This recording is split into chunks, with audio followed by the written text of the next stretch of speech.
Салтанаттуу иш-чарада мамлекеттик катчы Сүйүнбек Асманбетов жана Кыргызстан элдеринин ассамблеясынын төрагасы Абдыганы Эркебаев куттуктоо сөздөрүн сүйлөштү. Анда ар бир улуттун эни тили бегейсиз мааниге ээ экенин жана мамлекет ар бир этностун тилин коргоого алынаары белгиленди. Өнөрүн билбеген өжөр кыргыз деп айтышат. Көп түрк адабиятында адабиятчылар бул жөнүндө терең маалыматы бар.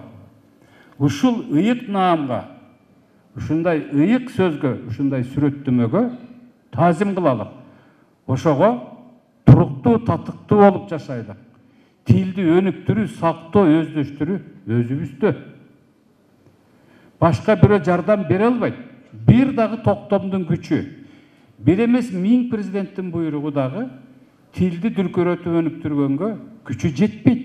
Себеп дегенде тилдин алып жүрүүчүлөрү, даңаз алуучулары, өстүрүүчүлөрү эл, калк, тилдин алып жүрүүчүлөрүндө.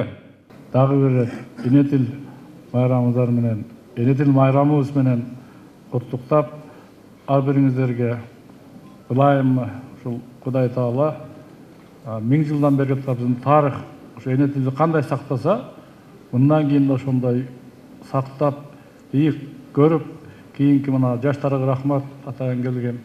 Буларга өткөрүп, алар кийинирээк өткөрүп келсин. Иш-чаранын алкагында тилди өнүктүрүүгө салым кошкон министрликтерге жана мугалимдерге мамлекеттик тил жана тил саясаты боюнча улуттук комиссиянын сыйлыктары тапшырылды.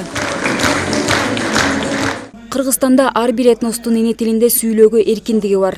Ар бир улут өз тилинин улуулугун даңазалап, аны коргой алат. Эл аралык эне тил күнүнүн максаты да мына ушунда. Каждой диаспоре надо все-таки изучать свой. Ар бир улут өзүнүн тилин өнүктүрүүгө өзгөчө маани бериши керек. Себеби улут тили менен гана улут. Тилди өнүктүрүү үчүн менин оюмча үй бүлөдөн баштоо зарыл. Ошондой эле тилди өнүктүрүүгө багытталган иш-чараларды байма-бай өткөрүү учурталабы. Мы поддерживаем культуру, языки, мы разговариваем на своем языке. Мамлекеттик тил жана тил саясаты улуттук комиссиясы эл аралык эне тил күнүнө карата жарыяланган 1 айлык соңуна чыгып, бул иш-чара жыйынтыктоочусу болду. 1 айлыктын алкагында өлкө аймагында 500гө чукул түрдүү иш-чаралар өткөрүлгөн. Бул конституциялык норма. Биздин конституцияда жазылган 13-беренеде Кыргызстанда жашаган бардык этностордун тилин сактап калууга конституциялык мамлекет өлкө өзү милдеттүү деген. Ошонун базасында биз ошол адабий тилди сактап калуу, этностордун керек болсо диалектикаларын сактап калуу, ошолор боюнча конкреттүү иш-чаралар уюштурулду.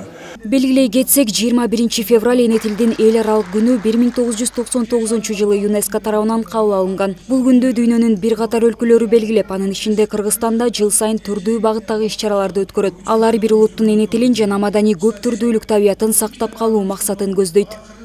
Айдай Ташыбекова, Келдибек Уланбеков, СТВ.